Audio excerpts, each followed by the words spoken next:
Welcome back to episode 2 of WedTalks, where we talk about all things in the wedding industry and bring on special guests here in the St. Louis market.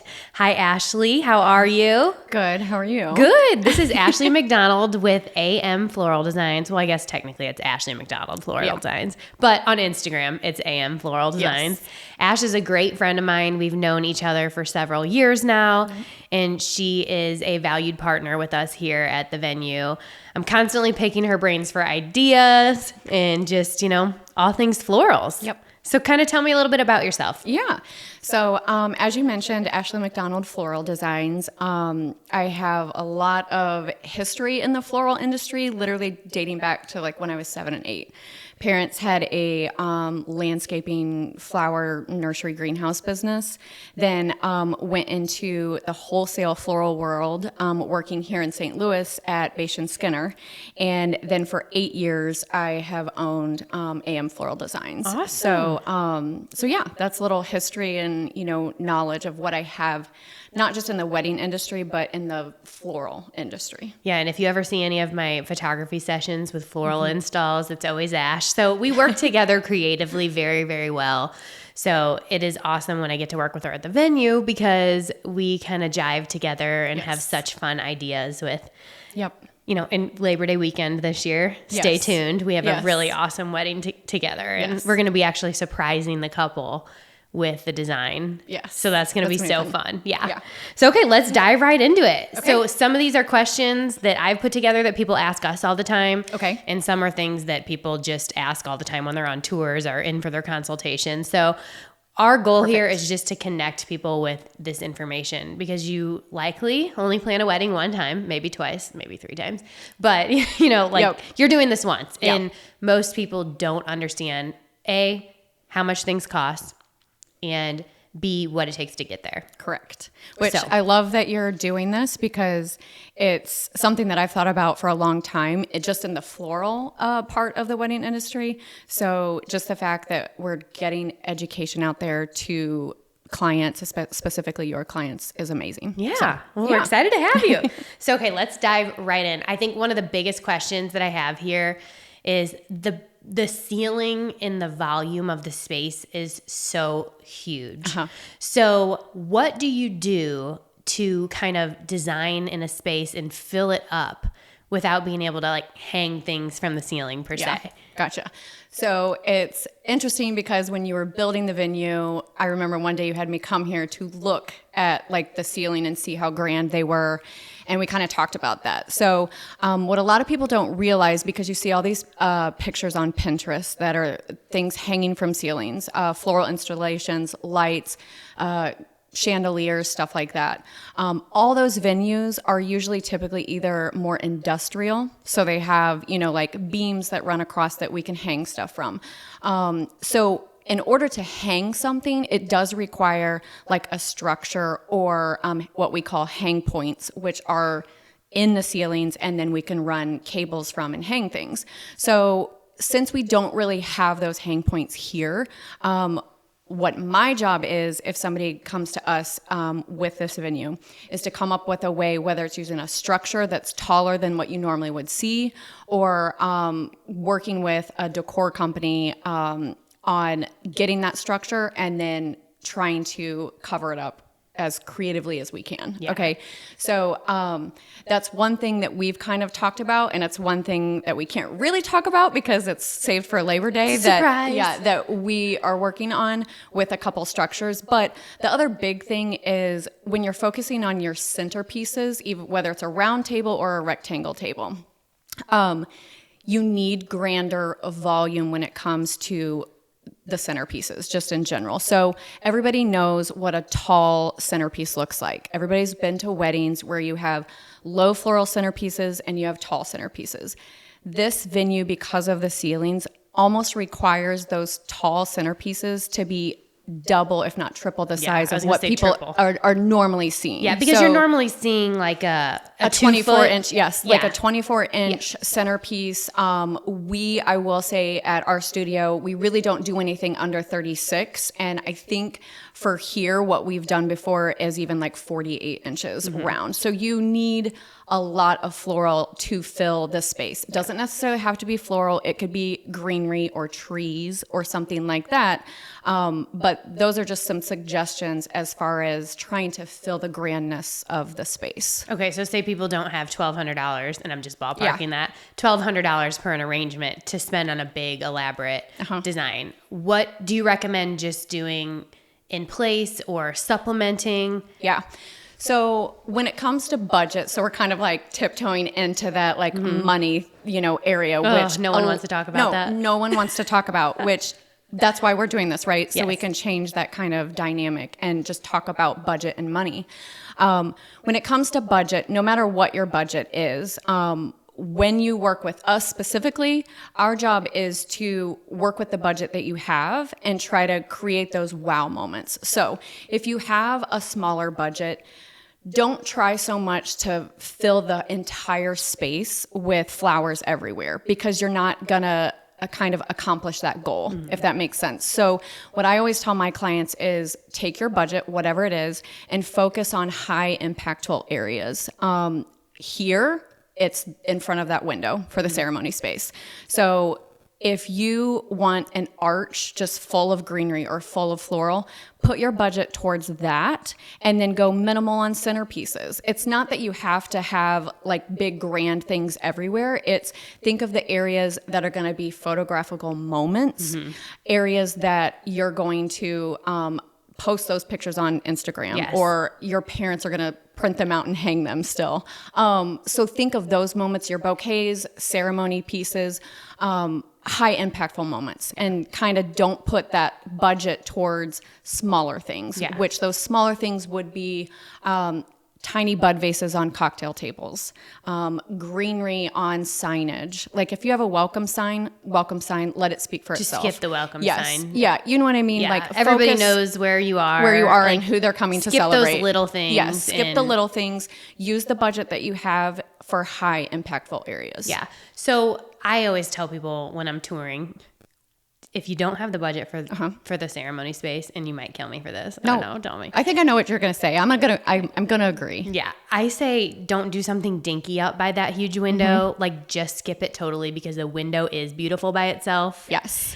Instead of trying to put something tiny up there. Yes. So I'm glad you brought that up. So I was actually thinking about this yesterday, and when you take something so grand like the window in the ceremony space, and then you try to just put, let's say, 2 arrangements up there that are 24 inches round, right? Sometimes that actually takes away from the beauty and like how grand the space is. Well, and people will just, I hate to say this, people will be like, oh, those florals look kind of dinky. Yes. Like even though they're not necessarily, and they're still beautiful, but it's just in the scale of the space, they look small. Correct. And so think about the venue. That's why we work a lot together. That's why usually it's like us and a planner, is because collectively we artistically know these things. And so that's just why we're trying to communicate to the client is don't feel like you have to put something in front of that window. Like look at the beautiful scenery like behind it. Yes. Let that and the window be the moment. Yeah. And we understand that not every person that walks through here can afford to spend $30,000 to $50,000 on florals. Yeah. So let's talk about that then. Yeah. So what would you be able to accomplish? I'm trying to word this the right way. What would you be able to accomplish, say, with a $8,000 floral budget? Okay. Is that realistic in this space for, let's say, 150 guests? Yeah. So I'm going to kind of approach it in a slightly different way. I'm going to up you. I'm going to raise you 2,000. Okay. We'll go 10. We'll go 10,000. I'm going to raise you 2,000, and here's why. Because it's 2023. Inflation. 2023. But also more so coming from my perspective, we do have a $10,000 minimum. Okay. And we didn't always have that. I mean, 2 years ago it was 7,500. You know what I mean? So obviously, like, our minimum does go with the rise of the economy, inflation, and all of that. So let's take 10,000. Okay, that is our minimum in order to get my creative team to come out here all day. Okay, we are full service. So a lot of people don't understand that either. They see, oh my gosh, she's got a $10,000 minimum. Okay, but there's a lot that comes with that. Yeah, okay? You're not just magically the pre-work that goes into Yes. it, the day of work. There's so much behind floral design. And the other thing is we only do one wedding a day. Well, there's a lot of people that do multiple days. So they might come in here for 2 hours, leave, and then they're done. We are literally here all day for the client. So a lot of times that time requires, or that minimum requires installations on site. This is a venue that most of the time we're going to do some sort of installation. Right. So whether that's an arch for the ceremony, or whether that's building trees in the hall, you know what I mean? We're going to be here for a while. So take 10,000. What that's going to get you is a team of at least 6 of my team members to be here. That gets you all of your personal flowers. So bouquets, boutonnieres, whatever. It gets you something for the ceremony, and it gets you centerpieces. Okay. Centerpieces, what I would suggest for somebody who might have like an $8,000 to $10,000 budget, go low. Because again, like we talked before, this venue requires 4-foot wide centerpieces. If you don't have the budget for that, don't feel like you have to go that direction. You know what I mean? Do lush and low, lots of candles. It's still going to be very beautiful. Again, just don't put something dinky up. Yes. Just Yes. pass on it and make something beautiful. Yes. That's a little bit more modest. Yes, absolutely. What about bud vases? Because we're seeing those a lot, and I feel like that's such a trend right now, and it's really pretty. I love it. Yes. So what is your take on bud vases? So on bud guest vases, tables? yeah. So bud vases are good when done correctly, and I say that about everything. I'm gonna throw in another word that I know you despise: pampas grass. Ugh. Okay, very. It when done correctly, very beautiful. Okay. Bud vases, when done, anything in my realm of florals, when done correctly, can be very beautiful. So when we use bud vases, which if a lot of people don't know what we're talking about, it's a very small, just think of a little bottle that holds maybe 3 to 5 stems of flowers. Yeah. Okay. It is small. It's typically what you would see on a cocktail table. Okay. So to use something like that for an actual centerpiece, what I would suggest, you need anywhere from 7 to 9 candles, like in the center of the table, whether that's pillar candles, taper candles, something that gives you a little bit of height in the middle of the table. And then you can put 3 to 5 little bud vases kind of mixed into it. So you're not just putting like 2 or 3 bud vases on a table. It's become like an eclectic centerpiece of 12 to 15 different components. Yeah, because there still have to be enough to be impactful. Yes. Yeah. Yep. So this is another question that right now everybody's scared to ask it, but you see it all the time. I know. So why are flowers so damn expensive right now? Okay. So it's actually very simple. So everybody knows why everything is so expensive right now. Okay, so let's just be honest. It's not a shock. It was COVID, and then it was inflation. So how COVID impacted the floral world, it impacted the industry world, like it rocked us, right? Mm-hmm. Because we couldn't do anything with 10 or 50 people, even like months after COVID, even a year after. I remember I was having cancellations. Okay. Oh yeah. I mean, it was maybe a year and a half. Yeah. For the event industry. So, when it comes to the floral industry though, what happened is, so the majority of fresh flowers are grown near the equator. And near the equator is Ecuador. So it's Quito, Ecuador is where a lot of flowers are grown. That is essentially a third world country. Mm-hmm. Okay, so you take regions like that where their source of income is just florals. I think their export, flowers are 90% of their export. Okay. Wow. So you take a country like that who is solely depending on flowers to operate, and you take away their business for a year and a half. how do you expect it to exist? Right. To keep going. So what happened is, unfortunately, a lot of flower farms that were smaller. So on our scale, think of like a flower farm that's like 3 to 5 acres. Okay. That's land, but that's not a lot to grow a lot of flowers on. They just had no other option but to close. They just shut down.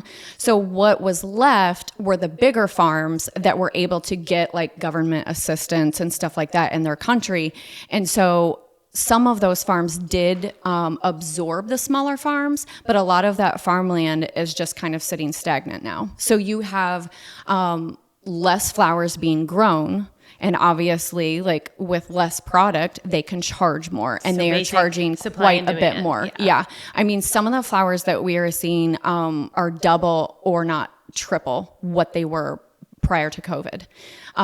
Then just think of like the supplies that we have. So like vases, candles, columns, arches, like all of that stuff got shut down just like the whole world did.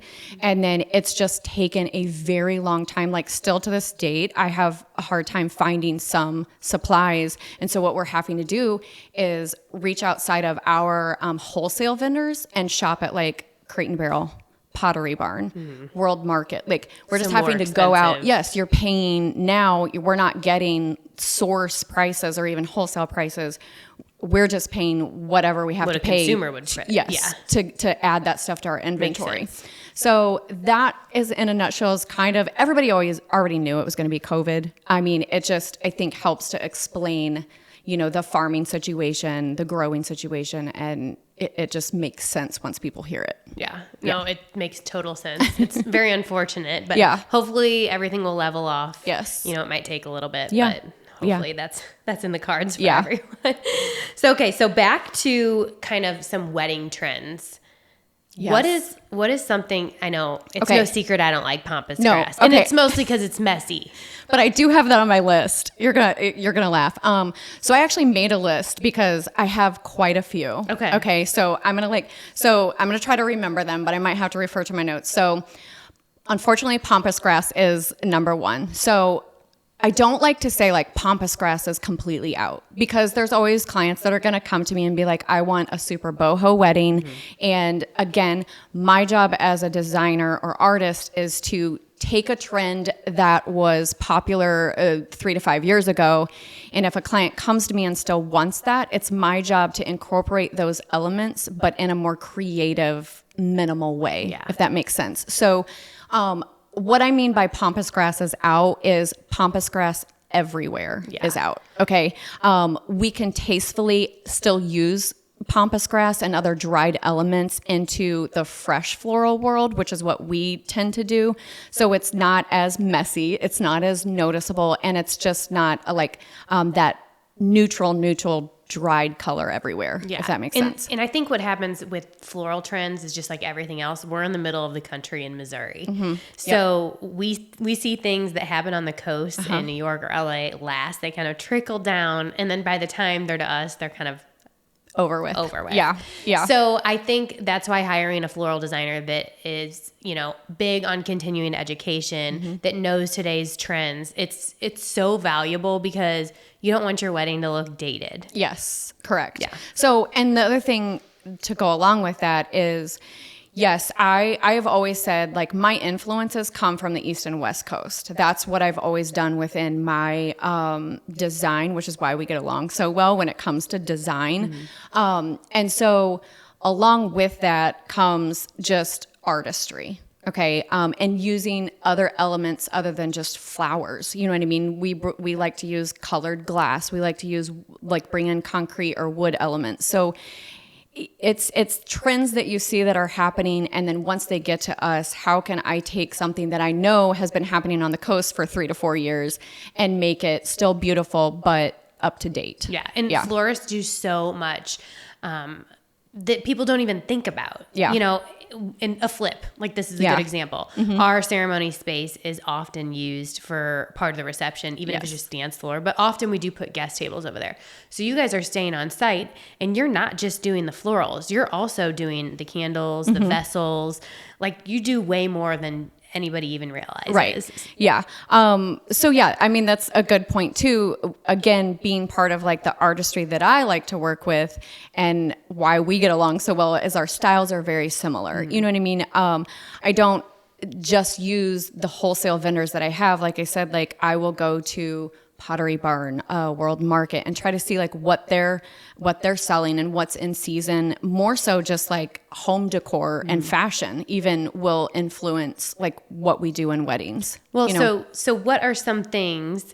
I guess what would one thing in here that you haven't seen be done yet? Gosh. What would you want to see? Okay, I thought about this too. Yes. But I don't really want to.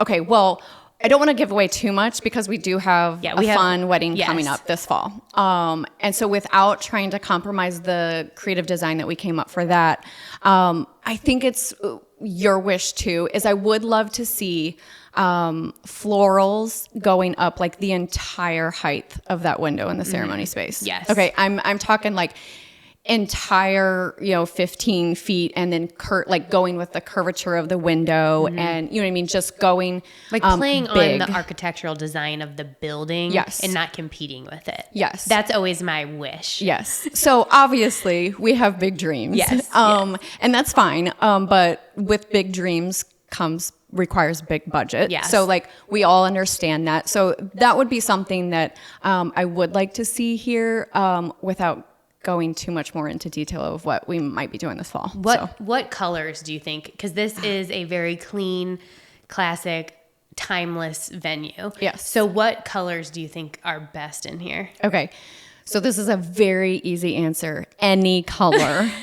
Like done. Like we're done. Okay. No, but everybody loves green, yes, white, blush, nude. I mean, that is 10 years, that's probably been a thing. Yes. And it will continue because it is what you just said, timeless and classic. Yes. Okay. So I used to tell a lot of my clients that would come in with the white and green budget, adding a little bit of that champagne color. Beautiful. You're going to look back at your wedding photos 10 years from now and be like, so beautiful. Yeah. Okay? And that's the goal with any wedding. Yes. However, the artist in me really wants people to use color. Yeah. So what we're seeing on the coasts are lots of color and unique colors. So I don't want people to think that they have to do this huge, bold jewel tone color palette with like raspberries and plums and all this stuff. Okay, that's beautiful. But color can be color muted, if that makes sense. The photo shoot that we just did recently, you know what I mean? If people go back to your Instagram and look, like we brought in red. We brought in blues and reds, and essentially the color palette was red, white, and blue. Yeah, but it still looked neutral. Yes, if you go back and look at that, it is red, white, and blue. Some pictures up. But it is done beautifully and like different, shades of red, white, and blue. So again, that is part of being an artist, is to take a color palette or one photo. I think you sent me one photo as inspo and like we ran with it. Yeah. You know what I mean? So, to answer your question, like greenery and white and that champagne tone is not going anywhere. I think this year we have 24 events and I think probably 8 to 10 of them are green, white, and blush, right? But I'm really excited because this is the first year where the rest of the weddings are just totally different color palettes, which is fun. So and I feel like color blocking and like monochromatic and mono botanical is something that's newer, which if people don't know what that is, it's more taking like you can have a huge arrangement, but it's designed where a specific botanical or flower is in one spot. So you might, instead of having like one rose, it's like 7 roses in one spot and then 7 lilies in one spot and then 7, which is very modern, but can be like very timeless as well. Yeah. So no, I love that. Well, thank you so much for being on this episode of WedTalks. It was so fun talking with you about trends, and we're so excited to have you back at the venue. I'll make sure to connect people to you in our comments, and we look forward to talking to you next time on WedTalks.